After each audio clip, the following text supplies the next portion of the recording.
Three things make the Empire great: faith, steel, and gunpowder. And good auto-resolve. The world of Warhammer is filled with dozens of factions and different races that you can play as. From mummies that woke up on the wrong side of the dead,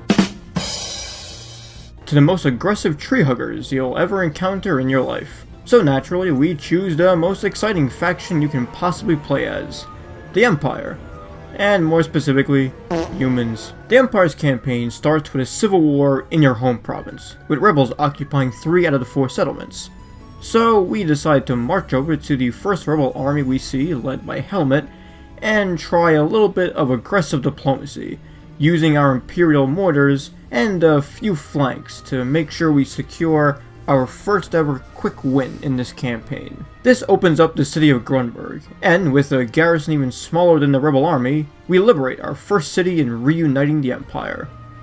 One of our Imperial allies welcomes trade and friendship, which we decide to attach with a minor price tag to help encourage them to accept the deal.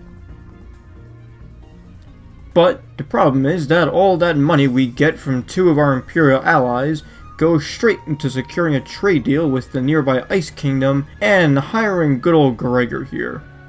Thanks, Gregor. Bruh. The College of Magic sends us a battle wizard, making me think they've sent us a truly epic hero to dispel darkness.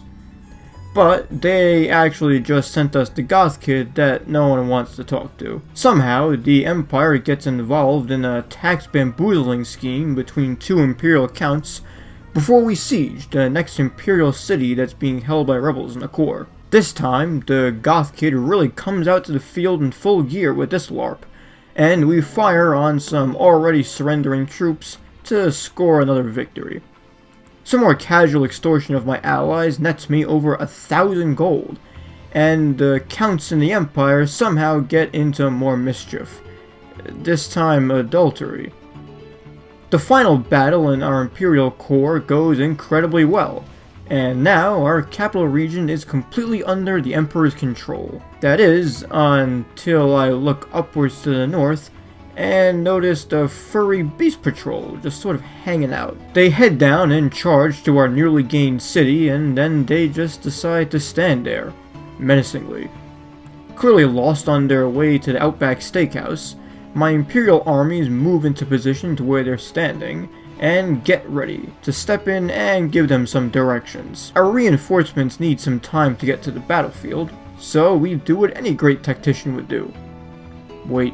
2 hours later. The reinforcements finally arrive on time, except for Gregor, who has to take a brisk little jog forward, and we march, bringing the Ren Fair over to the furry convention on the other side. The Beastmen seem to hate having bombs directly fired in their face, so they also decide to charge forward. But our musketmen prove that bullets beat shirtless men in this rock-paper-scissors contest. Kazarak, their leader, runs as quickly as his goat legs take him, which turns out are slower than horse legs, and the Beastmen tribe decide to cry ba-ba all the way home, while we go ahead and snag a quick victory for the Empire against these furries. They run 2 inches to the left, which would be an outstanding move, if we didn't have a full movement bar left over. The follow-up battle sees a lot of archer spam, and Goth Kid joins with his sick rave hand. Gregor and the gang arrive, and we win pretty quickly, committing some subtle animal cruelty, and for some reason getting a quote about a Kislevite's bosom, because we really needed that. With the furry convention out of town, it was finally time to turn our focus back to the Imperial rebels, who promptly attack Ubersreich. But many single archer shots, a healthy golden shower, and a big spooky hand level the playing field for us and give us another victory. Adolphus says adios, and leaving Helmgart as the only remaining holdout for the rebels. With Franz and Gregor, I set up the siege, which Gregor ruins by moving 2 inches forward.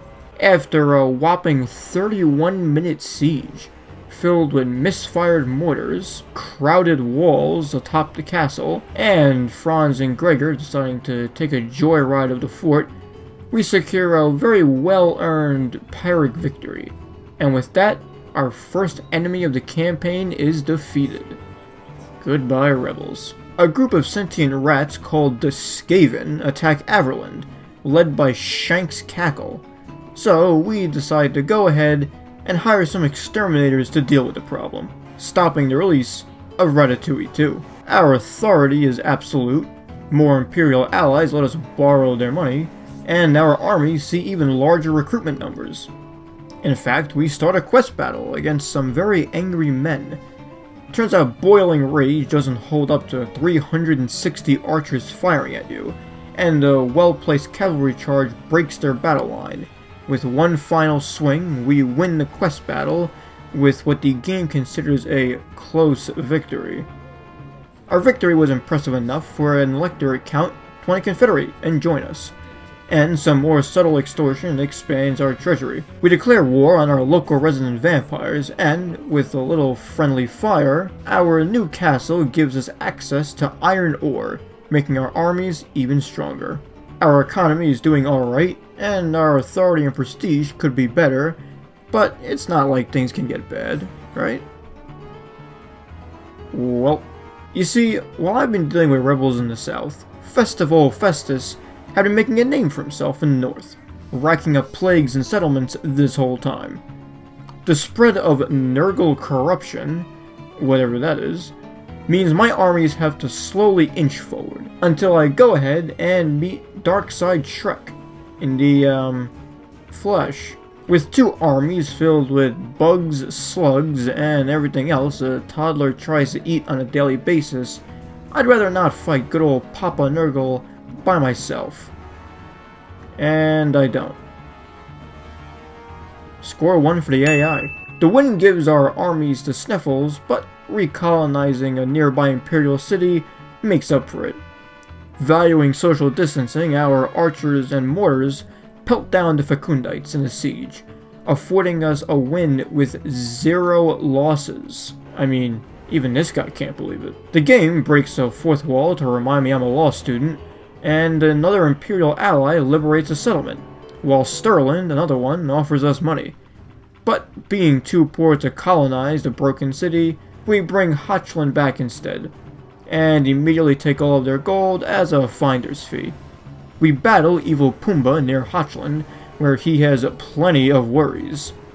And to the north, our forces barricade Saggy Shrek in his final settlement. Helmet even joins the party, and gets his own welcoming gift for heading in. With 6 turns left, the siege of Bass Keep goes well, because even plague beasts apparently suffer from attrition too.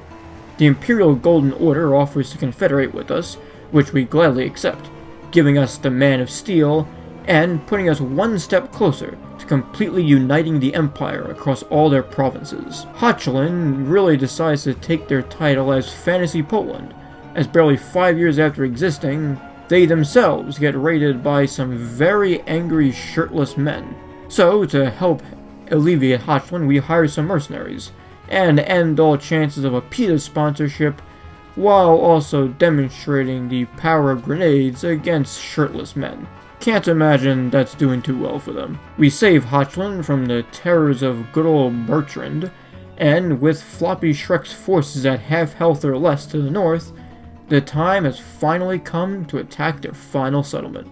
We pray to Sigmar and this tower before marching towards the fort walls, resulting in what must be the world's deadliest mosh pit. There are enough special effects in this battle to kill a Victorian child if he ever saw this, and on the ground below, Spooky beats sickness, and Festus takes a dirt nap. After taking out a few Jabba the Hutts, the city is finally ours, and getting rid of their final capital, and once and for all, the Fecundites are finished. A group of plague rebels led by Rel Ooze spawn, who pregame harder than your cousins at a football match. But a few bullets and a couple spooky hands in the battle wipes out the last of the plague, bringing the entire northern half of the map squarely under Imperial control, with provinces making more and more money and prosperity for the Empire. Well, there goes the peace. Wolves hurt, mammoths hurt, and Weissman burns. Sylvania gets a little too friendly with my ally, so I preemptively moved the Man of Steel closer to check it out.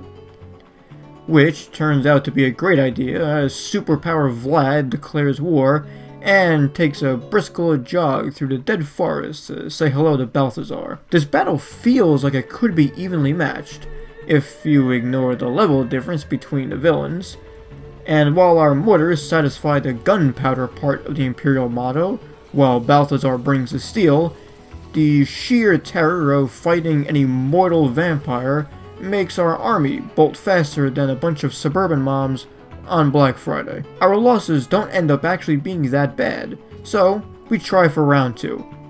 A 5-1 margin gives us the upper hand in this battle, with our captain jumping for joy. But the whole immortal vampire thing doesn't vibe well with my troops, except for these weirdos, and the game slowly turns into a fantasy version of Groundhog Day. To the north, Hochland offers to confederate, but at -2 Imperial authority, accepting will give me even less authority than a Discord moderator. So, we take a rain check. Wulfric is still wandering, and raiding, so our forces get in position for a battle of epic proportions. You know, that is until he just attacks us. Spooky skulls and spooky hands on the battlefield beat a spooky man. And while they do have a mammoth this time, he just sort of flops around and stands there, like an extra in Ice Age. Defeating Wulfric gives a trait for our troops to pretend to be mammoths themselves, and a quick little mop-up of these fine gentlemen completely ends the northern threat. Equipped with their finest garlic, our armies head east to confront the vampire counts, specifically Vlad and the Vamps. Between Gottfried, Gothelf, and the Unheimlich maneuver, the vampire counts are ready for war. A talking tree offering us money isn't the most shocking thing this turn, as the two Gott brothers head to the east and attack Greg. Taking out nearly 4,000 vampire units could flip the war in my favor, so it's time to get to work. You see, the vampires in this battle are set to deploy in the front of our troops and reinforce in the back, meaning that a standard battle line and attack formation won't work too well in this undead sandwich. We need to get creative, thus creating the Imperial Box. The plateau stone cliffs, complete with their own decorative skulls, are a natural unbreakable wall. This effectively creates only 3 sides we actually need to defend. Infantry and their own little backup units guard the front of these lines, while towards the back, each row has a line of archers to support each battle line. And with the formation ready, it was time to test it out and see if this box will hold up. Let's try it out. The first wave of the vampire spellbats descend and live up to their name, disintegrating pretty quickly. It looks like Times Square in the middle of Halloween, complete on the other side with streams of yellow and flying blood. And with one final cart disintegration, we somehow win the battle. Having reburied nearly 5,000 skeletons, we go forward and press our advantage, liberating Flensburg, liberating the Imperial city of Wurtzbad even harder, and recruiting Gandalf to the Imperial army. Nice beard. The vampire counts try to avenge the Gott brothers, and I review the enemy forces, acting like a modern-day Alexander the Great to see what my odds will look like, and I don't like them, so I let the AI win. Gotta love him. Our advance through the vampiric territory is so quick that Vlad and his wife abandon one of their only 2 remaining castles, heading further east to try to escape our forces. Battle after battle after battle sees the vampires go from what used to be a world superpower to a side character in Hotel Transylvania. We do a little interior redecorating of Castle Drakenhof, and capturing the vampiric castle and capital eventually has Sylvania wanting peace, where their leader Vlad offers us gold and just a slight hint of blood disease. But having seen where that leads to, I decline his offer. Some mushroom soup turns our troops into cannibals, And during a quest battle for one of the Emperor's magical items, we put magic to shame with some volleys of good old guns. Our troops managed to hunt down the vampires to a final dwarven hold that they managed to capture, I don't know when, and with a few dive bombs, coupled with a few kicks that must hurt, we finally win the siege of the dwarven stronghold, and the vampire counts bite the dust. Riches and growth brings prosperity to the Empire.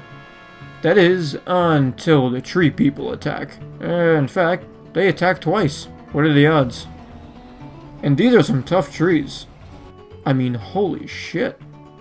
But 67 turns of fighting chaos have given us some super soldiers, and we discover the absolutely horrifying fact that trees bleed.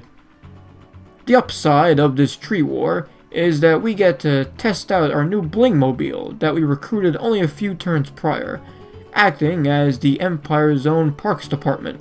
We score a short victory at turn 70, but with trees still to cut and a few more of the Empire's regions left to unite to create one empire, we carry on. The Wood Elves find out who the malevolent ones actually are, and I extort the Wargrove for peace, to focus on our other tree enemies and get some money in the process. I mean, imagine this battle, but 15 times. And each battle is 15 minutes long. Artillery, baby. Our daily tree burning gets interrupted by a Chaos Warriors raid in the north. But the battle doesn't really end too long, with an army I don't even remember recruiting. I mean, where did these guys even come from? To satisfy our no trees policy, we attack the Wood Elves' capital in the center of the map, and Middenland then offers to confederate with us not too long after. So, with only 3 regions remaining to unite the Empire, Nordland confederates only 5 turns later, dropping my imperial authority and forcing a civil war. With myself? The trees take Grunberg, but hey, it's not one of the 2 remaining regions I need, so who cares? A sneaky betrayal of my Kislev allies lets us push forward and attack that region's capital. A quick little auto-resolve, like always, secures us the region, leaving Marienburg as the only remaining region in the Empire that hasn't been integrated. We try for a little bit of diplomacy, but Marienburg doesn't like it. And so, our troops march forward in 2 different armies, and with one final battle, and one final auto-resolve, Marienburg is liberated into Imperial control, with the Empire completely united and our goal now finally achieved. There was only one thing left to do. Summon the Elector Counts!